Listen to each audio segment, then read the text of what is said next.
magmula sa mga sahaba sa kasalukuyang panahon at sa darating pang panahon hanggang sa pagtayo muli sa araw na walang pag-aalinlangan. Mga minamahal kong kapatid sa pananampalatayang Islam, palagi ang paalala sa atin ni Allah subhanahu wa ta'ala ang pagtataglay ng totoo at tamang pagtatakot sa Kanya.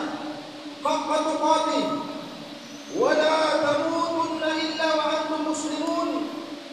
At huwag natin hayaan na dumating sa atin ang kamatayan na tayo ay hindi napapaloob sa estado ng pananampalataya sa Kanya Allah, Rabbuna tabaraka wa ta'ala.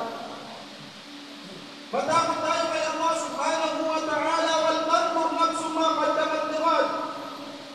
At tingnan natin ang ating mga sarili, ang ating mga gawain na siyang iyaharap natin kay Allah subhanahu wa ta'ala sa araw na walang pag-aalinlangan. Wattaqullah, matakot tayo kay Allah subhanahu wa ta'ala, inna Allaha khabirun bima ta'malun, sapagkat batin ni Allah subhanahu wa ta'ala ang lahat ng ating mga gawain. Mga minamahal kong kapatid sa pananampalatayang Islam, si Allah subhanahu wa ta'ala ay nagkita sa banal na Quran, Allati khalaqa al-mawta wal-hayata liyabluwakum ayyukum ahsanu amala. Katotohanan ika ni Allah subhanahu wa ta'ala na nilikha ang buhay at ang kamatayan, liyabluwakum ayyukum ahsanu amala, upang tingnan at subukan ang bawat isa sa inyo kung sino ang gagawa ng kabutihan para kay Allah subhanahu wa ta'ala. Nais ni Allah subhanahu wa ta'ala na tingnan ang bawat isa sa atin habang tayo ay namumuhay dito sa mundo kung sino sa atin ang gagawa ng kabutihan sa Kanya. At hindi dahil ikaw ay napapaloob sa relihiyong Islam ay hindi ka susubukan ni Allah. Sa isang talata, sinabi ni Allah subhanahu wa ta'ala, "Ahasiban nasu ay yutraku ay yaqulu amanna wa hum la yuftanun."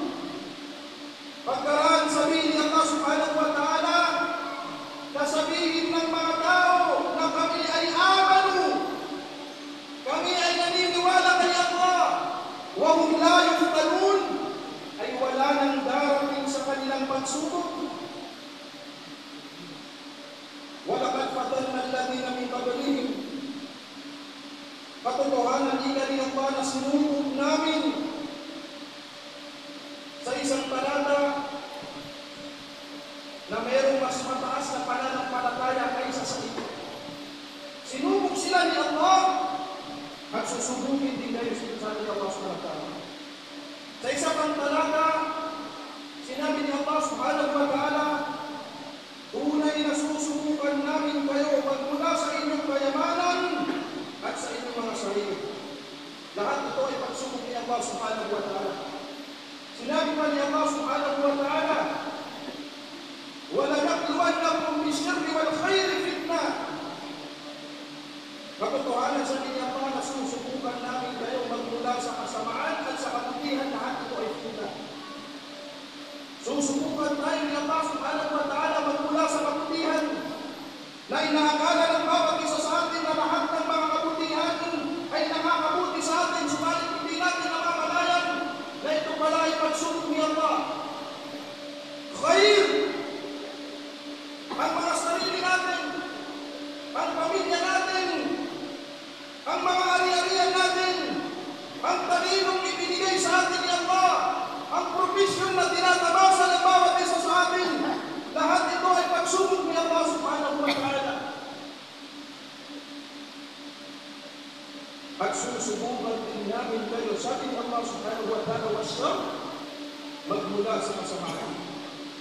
Dilubyo, trahedya, fitna, maasiya, lahat ito ay pagsubok ni Allah subhanahu wa ta'ala.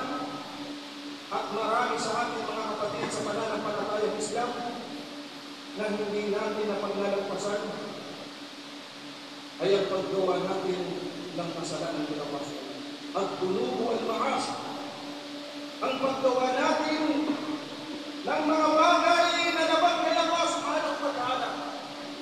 Famada wajib alayna ikhwan, ano ang nararapat sa isang Muslim na pagkaraan niyang gumawa ng kasalanan kay Allah subhanahu wa ta'ala?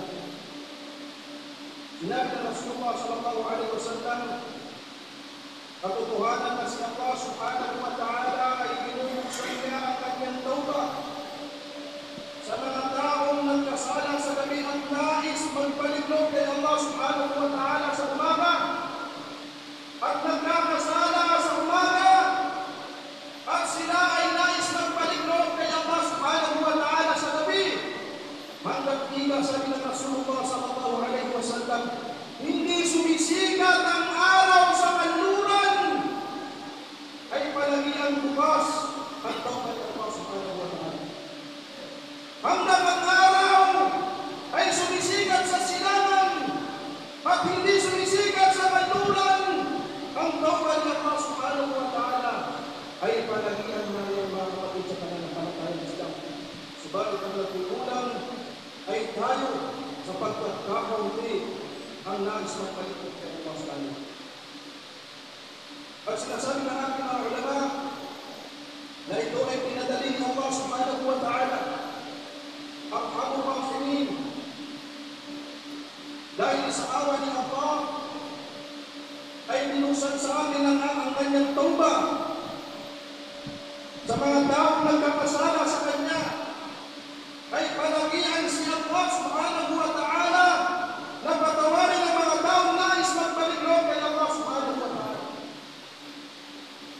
Kabilang sa amin ng ating mga ulama sa pagiging maawain ni Allah subhanahu wa ta'ala ay ang pagbibigay niya ng tawbah sa mga taong nagkakasala sa kanya. At sa habag ni Allah na hindi malalagpasan ninuman na nilikha ni Allah subhanahu wa ta'ala.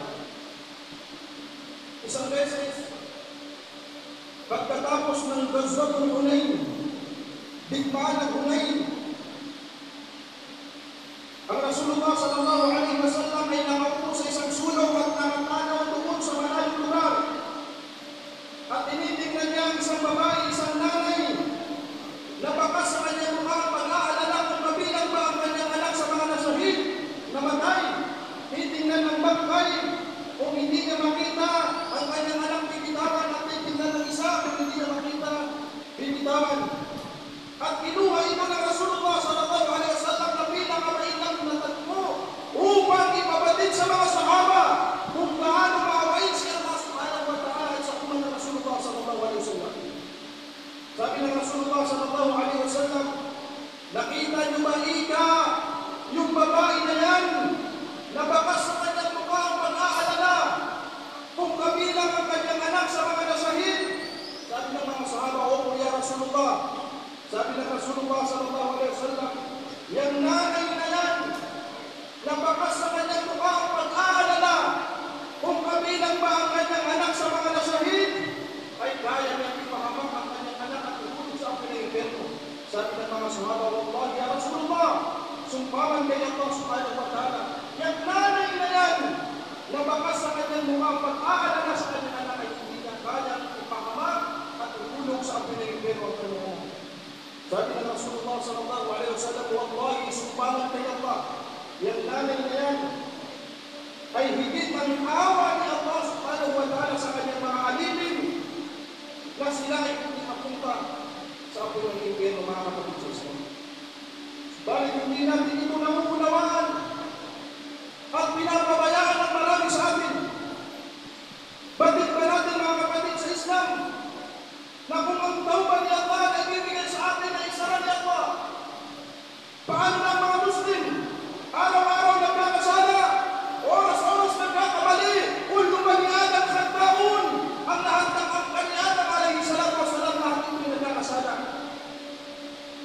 Paano kung isara ni Allah subhanahu wa ta'ala kanyang tawbah? Mga kapatid sa pananampalataya ng Islam, marapat sa isang Muslim na mahalagaan niya ang mga kasalanan ginagawa niya at siya ay magpatulog kay Allah. panahon ng Rasulullah sallallahu alaihi wasallam ang mga sahaba kung paano sila magpaligod kay Allah. Isang sahabi yung jalil, si Taqlaba, pinakamarangal, binata, yung may talabul ilm, napakahilig magsaliksik ng kaalaman sa Islam.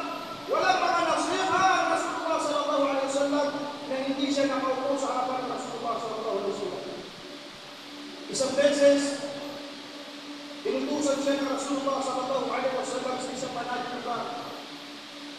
Ang Taqlaba ay nagaganap tuwang-tuwa sapagkat nakakala niya sa kanyang sarili siya ay Rasulillah. Siya ay sugo ng sugo ni Allah subhanahu wa ta'ala. Habang siya ay naglalakad, merong pumukaw sa kanyang atensyon na tumutulong tubig. Nang kanyang ligunin, nakita niya ang kapiranggot na aura ng babae. Hindi niya sinasadya. Siya ay nagpastagpag kay Allah. Subhanallah. Astagfirullah, astagfirullah, astagfirullah. Kapiranggot na kasalanan na titignan natin mga kapatid sa Islam ay maaaring hindi mabilang sa kasalanan. Nakakita ng kapiranggot na aura na hindi niya sinasadya. Subalit ang tawag niya kay Allah subhanahu wa ta'ala. Hanggang siya ay umakyat doon sa kabundukan at gabi-gabi siya umiiyak kay Allah. At sa umaga siya ay bababa, hihingi ng tubig sa mga tao. Pagkatapos ay siya ay aakyat at iiyak at walang pinapalagpas na oras na siya ay hindi umiiyak kay Allah subhanahu wa ta'ala. Napansin ng Rasulullah sallallahu alaihi wasallam na hindi dumarating ang Taqlaba. Inutusan ng mga sahaba na hanapin nila hanggang sa nakita nila ang isang matanda. Tinanong nila, nakita mo ba nila itong bata? Inadap kay Tuhan sa mga matanda. Baka yan yung umiiyak doon sa kabundukan, dapat ikaw at hihingi ng tubig, pagkaraan. Siya ay aakyat at iiyak kay Allah subhanahu wa ta'ala. Nang kanilang puntahan, nakita nila na lubha at karamdaman. Nakita nila ang Taqlaba.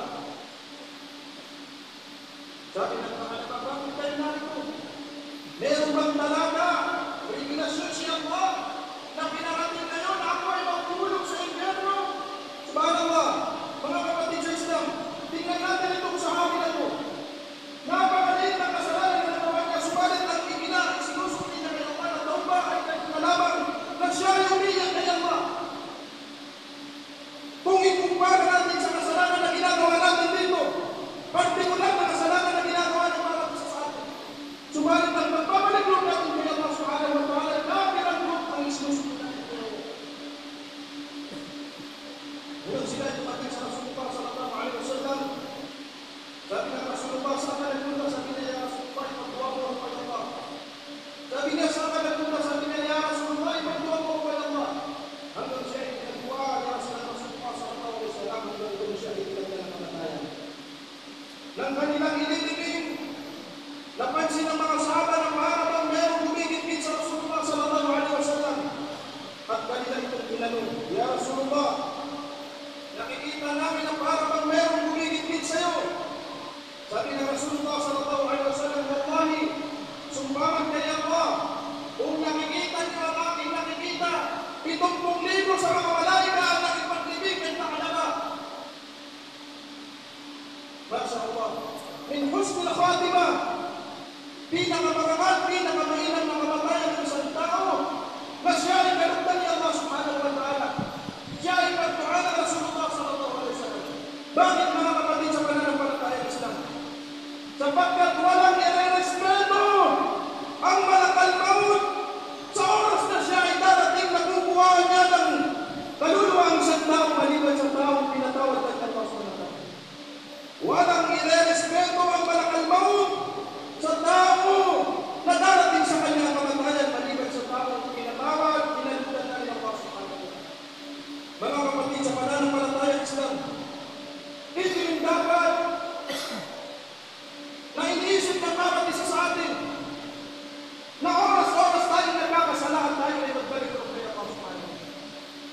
Araw-araw tayong nagkakamali, nakakagawa ng mga bagay na laban kay Allah subhanahu wa ta'ala.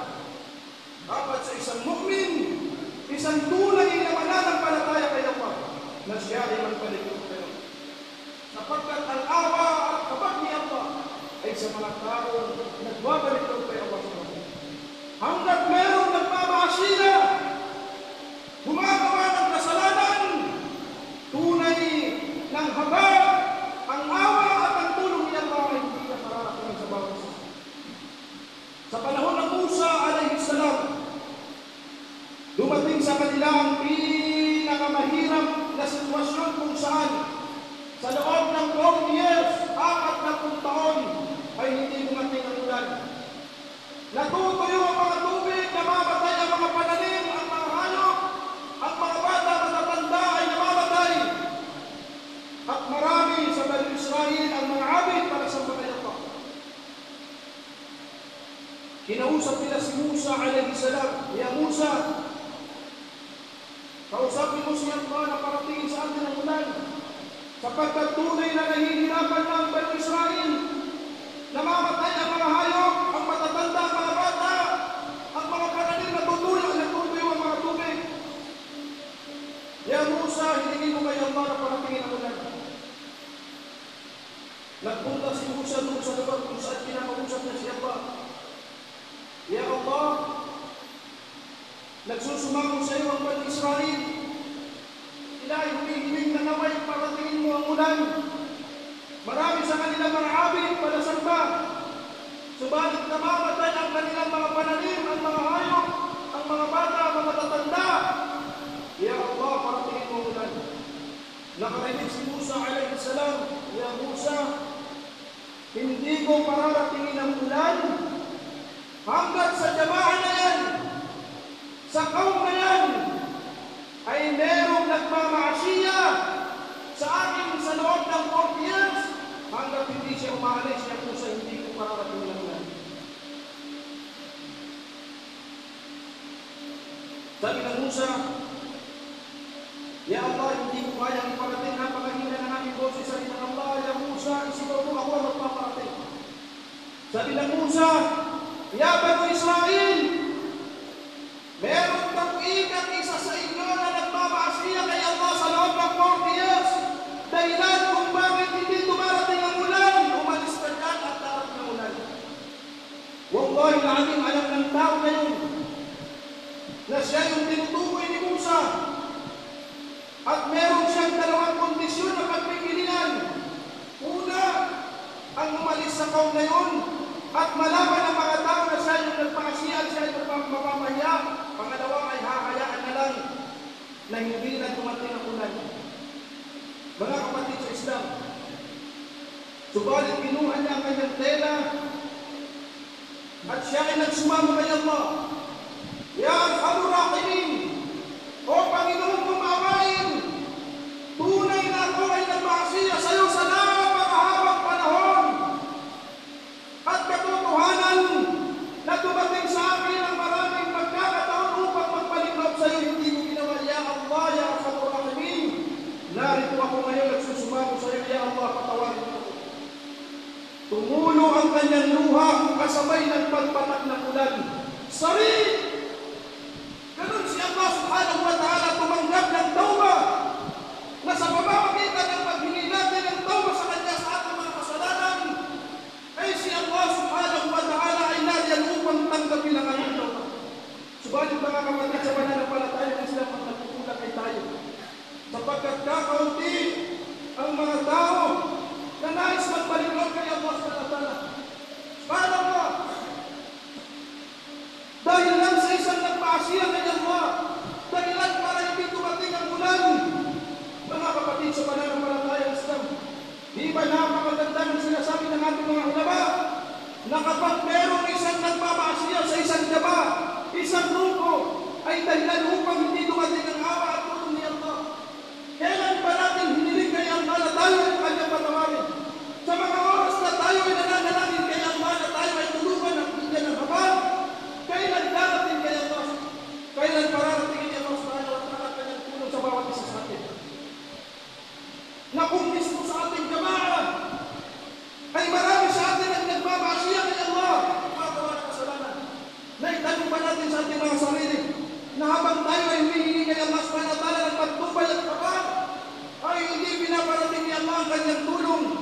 magdagmaan ako.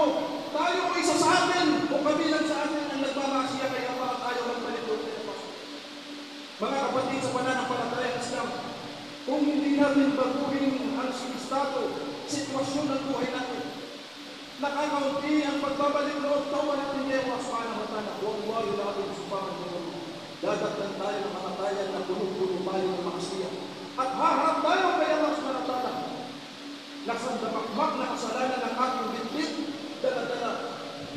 Wa'iyatan billah, wa'iyatan billah. Gabayan tayo ng Allah, pagpubayan tayo sa ating pang-araw-araw nawa, ay bigyan tayo ng Allah subhanahu wa ta'ala ng isang rizki na tayo ay magpalipod kay Allah subhanahu wa ta'ala ng pagpilihan ng barakallahu fikum wa nafa'iyyakum bihi min aqwaqum wa hada wa astaghfirullah li wa lakum wa lisa'iril muslimin min kulli dhanbin fastaghfiruhu innahu huwal ghafurur rahim.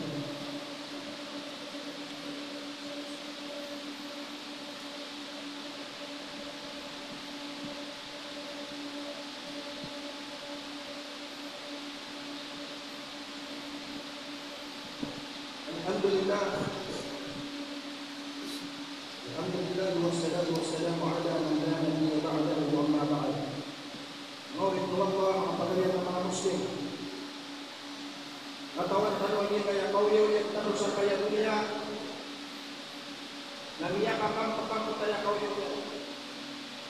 Kaya patut ko Muslim na maining kaya na ginawa niya na makatupad sa niya ko Allah subhanahu wa ta'ala. So Allah nariparal Api kana dosa amang dalawakunan siya na suwapa na riparan sa kaprilay niya buhay pa niyan October si Allah.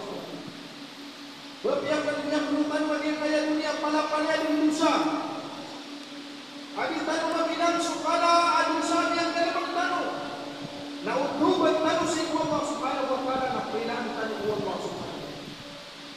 Inabi Allah subhanahu wa ta'ala قل يا عبادي الذين أسرفوا على أنفسهم لا تقنطوا من رحمة الله قل يا عبادي الذين أسرفوا على أنفسهم لا تقنطوا من رحمة الله Firman ya Muhammad kumangawin na ang yadal siran yan ibudan ako iran inilang iran sumaw yang iran la taqnatu min rahmatillah nadi siran kepada sa kanilang kulit Allah inna Allah yaghfiru dhunuba jami'an kama kana suwallah na ipurilayan sulang dosa utara pada Allah api ay kala dosa amang dapat tanong mangawin Allah na peridaan tanong Allah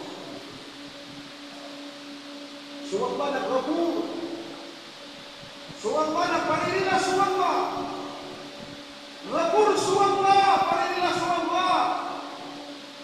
Kenapa lagi itu manusia?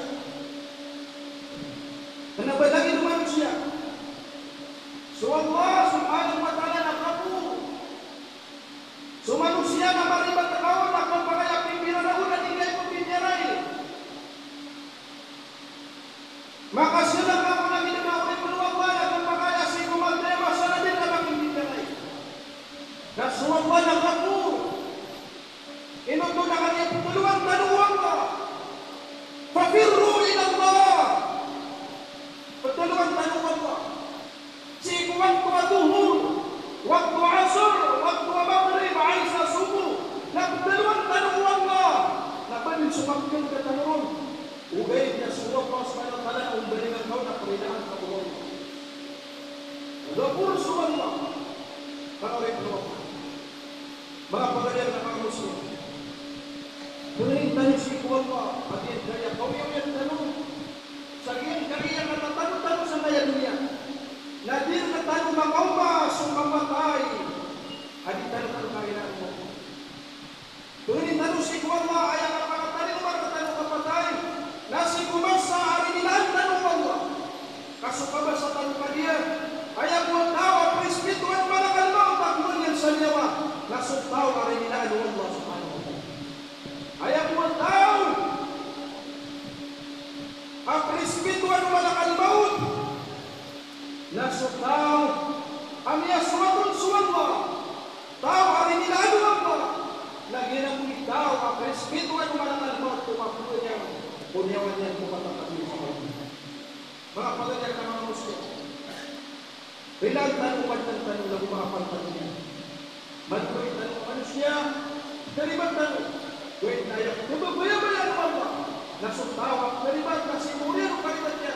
Napunbalingan sa kanya tuwa Allah subhanahu wa ta'ala ala musallu ala nabiyukum fa inna Allah amarakum bidhalik haythu qala inna Allah wa malaikatahu yusalluna ala nabi ya ayyuhalladhina amanu sallu alayhi wa sallimu taslima Allahumma salli ala Muhammad wa ala ali Muhammad kama sallaita ala Ibrahim wa ala ali Ibrahim fil alamin innaka Hamidum Majid Allahumma barik ala Muhammad وعلى آل محمد كما باركت على إبراهيم وعلى آل إبراهيم في العالمين إنك حميد مجيد وقال ربكم ادعوني أستجب لكم آمين يا رب العالمين اللهم اهدنا فيمن هديت وعافنا فيمن عافيت وتولنا فيمن توليت وبارك لنا فيما أعطيت وقنا برحمتك ما شر ما قضيت فإنك تقضي ولا يقضى عليك إنه يذل من واليت ولا يعز من عليك تبارك ربنا وتعالى يا ذا الجلال والإكرام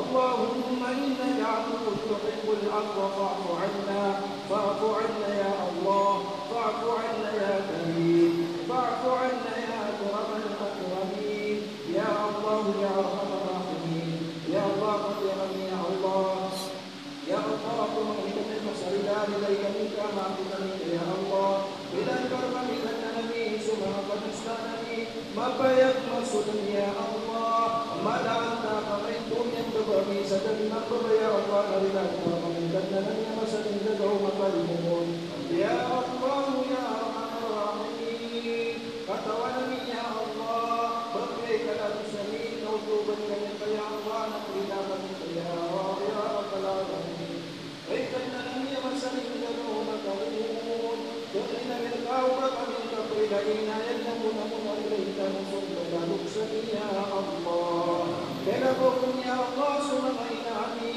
سرد رسل سيركم يا الله سلم يا الله وسوء لك وتتبعكم عبدا يا الله نبي سرد لك وبدأ سمديا ويا الله يا الله من بوت خيرا يا الله كالنبي سبحانه أنا بريك إلى نبدأ سيئة يا الله وفي سنة يا الله sama sakit kerana kita mampu ya Allah ubat-ubatai sumber inam ya Allah dan kita sirat kita saja sama sakit itu sama mau sumber inam ya Allah kita pasal satu untuk datang yang ada dari sana para kita ya Allah sampai di mana pun ya Allah sumber inam bila kita sirat mampu mampu ya Allah sumber amal murah silakan kita berdoa ya Allah berdoa harap-harap ya Allah sama para kembali ini pertemuan sampai dunia ya Allah semua inami dan semua amali bahkan pengatasian ya Allah pertemuan sama Allah ya Allah ya Allah ya Allah dan kami semua libatkan ya Allah para pengisi serta kita ya umat ya Allah inna lillahi ya Allah semua suami ya Allah ya Allah sampai saya sangat ya Allah bertindak